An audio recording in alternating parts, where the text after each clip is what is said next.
Hey guys, Besa Gordon here. It is time for another episode of Events to Know About. Dude, I'm super excited for this one because it is about a whole festival. It is going down June 28th over at Jimi Hendrix Park. It is called Choma Festival. And let me tell you something. What better than to talk to the creator himself, Dubai Denis, to get all the deeds. Thank you for having me, man. Besa, I've been trying to come to the studio for years. Well, you here now. Hey, man, this is beautiful. Thank you for having me. Thank you for having me again. Thank you for stopping by. Yes, you know, yes. You're doing something different, at least for me. I can't speak for the general public. I haven't been to an event like yours that you are doing over at Jimi Hendrix. And I'm excited to know more about it. You have food, you have dancing, you have performances, and so many more. Correct. Tell us what is going down at the Choma Festival. But actually, you know what? Let's go back a little further. Why did you want to do this event? I've been an artist in Seattle for like 7 years. I'm a transplant from somewhere else. And we used to do comedy quite a bit. We had the Parlor Comedy Club before they closed it down a while back. Michael Blacks and Mike Epps used to come over there. Worked with Nate Jackson quite a bit. But at that time, I was chasing my solo career as a comedian, stand-up comedian, tours and everything. But when I moved to Seattle, the nature of the friends and the circles I'm in here, people don't like when you just take stuff and you don't give them stuff. You know, you're not part of the community. And I didn't want to be one of those artists. We don't know you like that. Exactly. So I didn't want to be that person who comes, takes from the city and leaves. You have to leave a piece of you, something from your culture that people in Seattle would enjoy, because this is a place where diversity exists. And what else better than connecting people through food and family? I'm not inviting no more people to like nightlife, like come and see my jerks at night at 11 p.m. Now I want you to come during the day. I want you to bring your grandmother. I want you to bring your mom. I want you to bring your daughters. It's a family thing. It's a Juneteenth month. It's Pride month. It's what else? A sober place where half my friends are going through their sobriety journey can come and feel included. Kids are dancing. We are not looking for the best dancers in the world. We're looking for, if your legs, even if you have two left legs, just come and move. Move them. Can you move around? Move around. And then we're trying to bring different communities together. So Choma means barbecue. It's a Swahili word. When you travel to East Africa, which you have, I'm really glad. Next time, take me. Don't go by yourself. I'll take you around. Are you going to pay for the flight? Yeah, I'll pay the flight. I'll pay everything. We go. Choma means barbecue. When you arrive like this, the meat smells. Ooh, I'm telling you, you're a good Choma. The barbecue touches your soul. And I want to share that with Seattle. Seattle has not had that food festival like that before. It might not be very big this time because we have like Blast Fest music. We have Umoja Fest, that unity.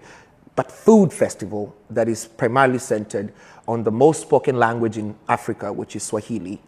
And it'll include Asian food, African food, Jamaican food, and of course, our staple.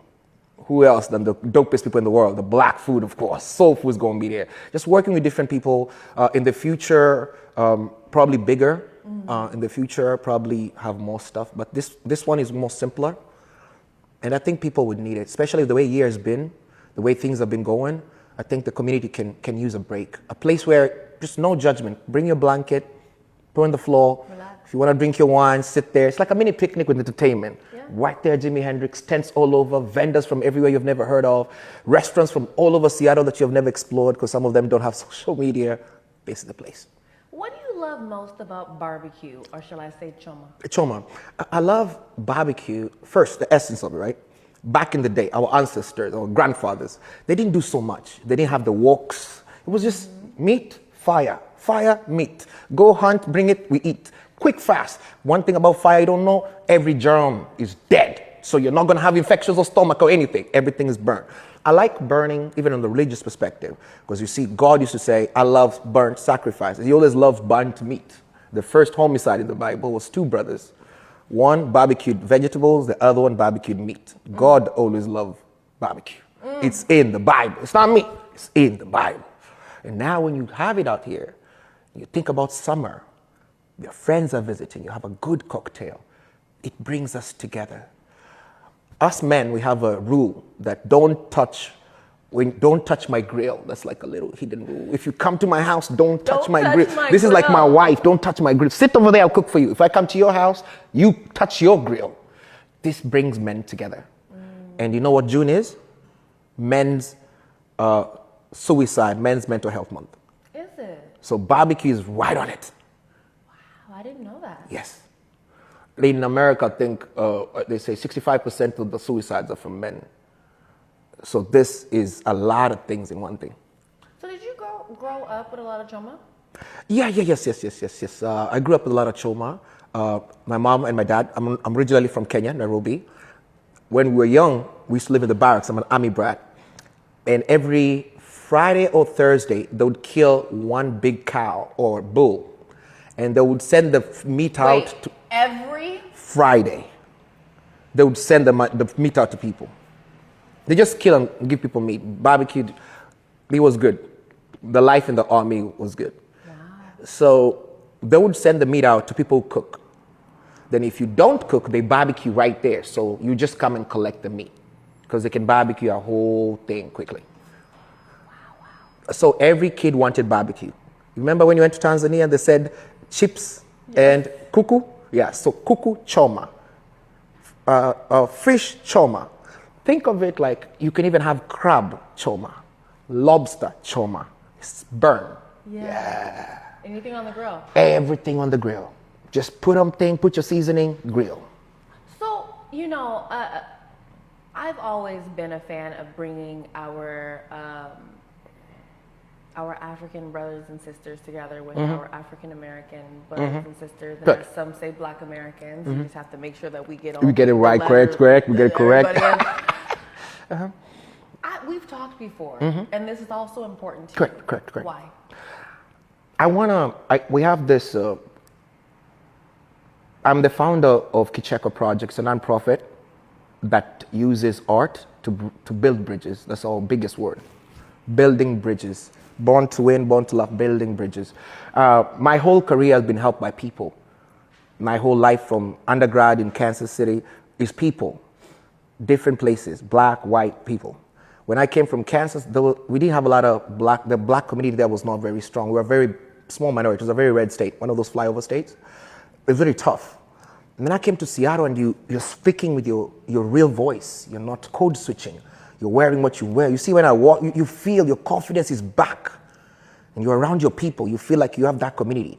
Now, I don't want to be the community guy who's like, I only want to talk to my Kenyan people alone because I need both. I'm in the city. The grant that I got came from Seattle. It didn't come from Africa. So I got to give people in Seattle that. If I'm doing a comedy show, I need to put Seattle artists in that show.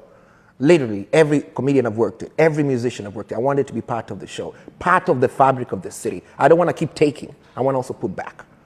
And that, the future kids we're having, my future children will know I'm African American. I have Kenyan roots, but I'm African American. But how am I going to have anything established for those children with my community if I've always created a rift with the people supposed to support them? I remember back in the day when Africa was not popular, back then we were DJs, musicians, whatever. I remember we used to be called booty scratchers by our classmates. They never liked us. They never liked us, but I came later to find out it's not that they didn't like us, they didn't understand us. I was going to say, it was like a misunderstanding. They didn't understand. But also, my people did not work hard enough to educate them as well. So there's a lot of ignorance on both sides. It was a split. There was a split where they didn't even know we listened to hip hop in Africa more than how they listen to it here. Like people in Africa, they listen to hip hop. Bro, I told my brother can sing J. Cole songs the way I have never. They love you. So all we have to do is build the bridges. Like, guys, there are people who love you in Africa, bro. They look like you guys they look up to you guys. Why are we fighting? You guys can come visit. Don't go to Barbados. Come to Africa. It's half the price. Don't go to Malibu. Half the price. When I went to Tanzania, I was like, oh my God.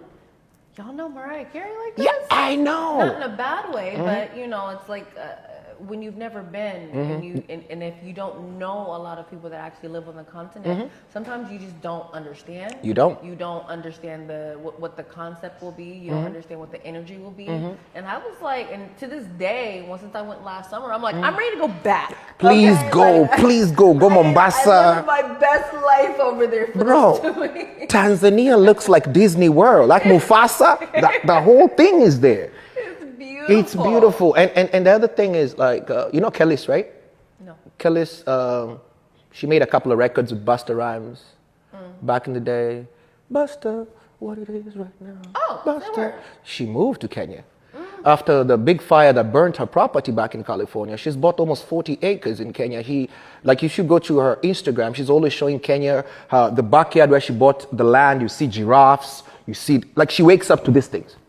Wow. You see her videos on Instagram, it's real. She's like literally waking up, having coffee next to a couple of giraffes just walking. Then her brothers are like, are they gonna bite us? She's like, they're wild, but. They're minding their business. Do the same. No, and I love it because I love it for her. Even that age, she's in Africa now. She's embraced her silver, what do you call it? Silverback, silver grays and stuff.